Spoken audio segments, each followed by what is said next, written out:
రక్షణ పొందిన ఒక విశ్వాసి ఎందుకు పాపంలో జీవిస్తున్నాడు అంటే అతడు పరిశుద్ధంగా జీవించకపోవడం బట్టి కాదు. మరెందుకు పాపంలో జీవిస్తున్నాడు అంటే అతని యొక్క మనసు అనేటువంటిది నూతన పరచబడలేదు. యేసుక్రీస్తుని ఒక వ్యక్తి సొంత రక్షకునిగా అంగీకరించిన తర్వాత అతని యొక్క ఆత్మ అనేటువంటిది నూతన పరచబడుతుంది. అతనిలోనికి పరిశుద్ధాత్ముడు వచ్చి నివాసం చేస్తాడు. అయితే అతనికి దేవుని యొక్క వాక్యము కూడా ఇవ్వబడింది. యేసు అనేటువంటి నామము కూడా అతనికి ఇవ్వబడింది.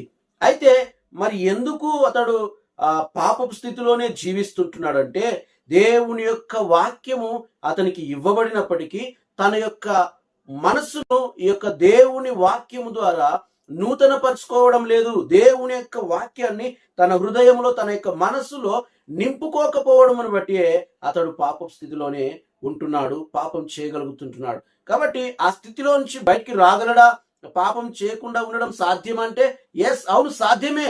యేసుక్రీస్తు యొక్క వాక్యం ఎందుకు ఇవ్వబడిందంటే మా వాక్యం ద్వారా మన యొక్క మనస్సును నూతన పరచుకోవడానికి, వాక్యం ద్వారా మనము రూపాంతరం చెందడానికి దేవుని యొక్క వాక్యం ఇవ్వబడింది. కాబట్టి వాక్యం ద్వారా మనము పరిశుద్ధంగా జీవించగలం. వాక్యం ద్వారా సాధ్యం, ఏదైనా కూడా చేయగలం అనేటువంటి ఆ నమ్మిక మనకు వాక్యం ద్వారా వస్తుంటుంది. కాబట్టి దేవుని యొక్క వాక్యం ద్వారా మన మనసును నూతన